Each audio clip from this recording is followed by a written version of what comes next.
اليوم الرب الإله عم يسمح للشيطان إنه يهلك جماعي. الرب الإله اللي مات ده الله يرحمه. اليوم الرب الإله عم يسمح للشيطان إنه يهلك جماعي.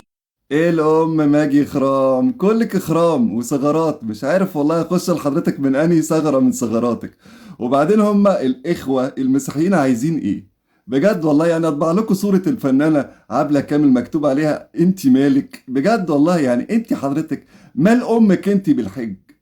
الرب الإله بده يعطيكم إشارات منه لتفيقوا. اشارات منه والله يا استاذ، انا مش حابب احرجك بس يعني كان نفع نفسه. الاله اللي حضرتك بتتكلمي عنه ده خلق شويه مخلوقات، خلق شويه يهود، قام اليهود اللي هو خلقهم دول ضربوه قتلوه.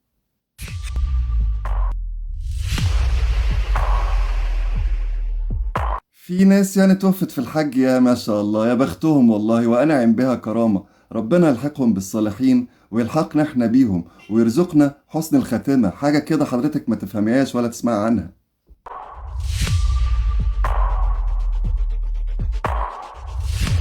عقبال ما نمشي في جنازتك يا ام خرام، مش حضرتك رايحه الملكوت برضو؟ اصل انتوا ما عندكوش نار. مش عارف امال الشيطان بيعمل عندكوا ايه بقى. فتحة عيون كتار من المسلمين عن المصير اللي ناطرهم، عن الهلاك اللي عم يعانوا منه على الأرض. انت مالك وانت مال اللي طلقتك، انت مال اللي جابتك الدنيا؟ بجد انت حد قالك تروحي تحجي؟ في حد مسيحي كان في الحج؟ شغله بال امك ليه؟ السعودية اللي اليوم عم تفت ملايين على الفن وعلى الرياضة وعلى غيرها، هل قد عندهم المسلمين رخاص؟ اللهم طولك يا روح. السعوديه عندها المسلمين رخاص؟ طب انا همشي معاكي، السعوديه عندها المسلمين رخاص، ما بالك المسيحيين بقى هيبقوا ببلاش. بيقول لك الحرارة. طيب وين الله ما يعدلكم درجات الحرارة؟ شوفي انت بصراحة احرجتيني بالسؤال ده. انا اعترف لك اعتراف، مش انتوا بتروحوا الكنيسة تعترفوا؟ انا اعترف لك انا اعتراف. هو الاب ما قدرش يخفض لنا درجة الحرارة، كان قاعد حزين على ابنه اللي مات. اصل ابنه مات وما قدرش يعمل له حاجة، فكان قاعد حزين بقى، فما قامش يعني يخفض لنا درجة الحرارة، فالحجاج يا عيني توفوا. ادعي لهم بقى ربنا يرحمهم زي الهك اللي مات ده. ما هدول رايحين يعترفوا بخطاياهم الحجاج رايحين يعترفوا؟ لا والله احنا ما عندناش غرف الاعتراف واللي بيحصل فيها ده. ورايحين مؤمنين بالله ورسوله. عليه افضل الصلاة وازكى السلام. اسمه بيرج انحاء العالم 24 ساعة في ال 24 ساعة. الاذان ما بيقفش، اشهد ان محمد رسول الله بتخلص هنا، بتبتدي هنا. ليه يحرقهم بشدة الحرارة؟ عشان المؤمنين يا استاذة خرام عاملين زي الذهب كده، لازم يتعرض لدرجة حرارة واختبار قوي عشان يطلع المعدن النفيس اللي جواه. إنه الشيطان اللي هو مخلوق روحي ممكن ينرجم بحجرة مادية.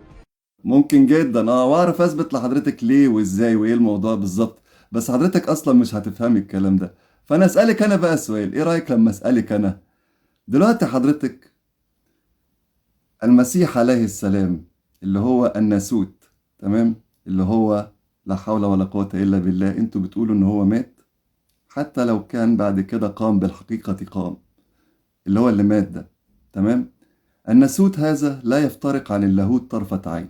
ده أسس العقيدة بتاعتكم، أساس العقيدة إن اللاهوت والناسوت لا يفترقان طرفة عين. الناسوت اللي هو يسوع لما كان على، مش هقولك بقى لما كان على الصليب، لما كان في قبره، لما قبر، اللاهوت كان معاه. الأب ما هو لا يفترق عنه طرفة عين. الأب كان في القبر مات 3 أيام. وفي مخ وبيروح ليموت في سبيل هالأمور اللي هي وثنية بحتة. ده وثنية دي تبقى.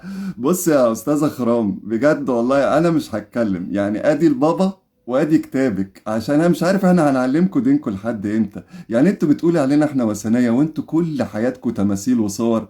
طب قبلي وقعدي بقى. الآية بتقول لا تصنع لك تمثالا منحوتا ولا صورة. هذه الآية تؤكد وتشهد على مخالفتنا لكلام الرب، فإننا قد صنعنا التماثيل ورسمنا الصور، وأخذ الكثير منا يتبارك بها ويسجد أمامها ويصلي. وأنت عاملة إيه دلوقتي؟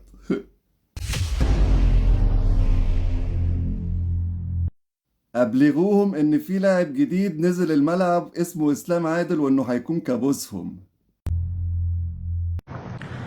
قول لهم ان الفرعون العاشق جاهز للاحتفال.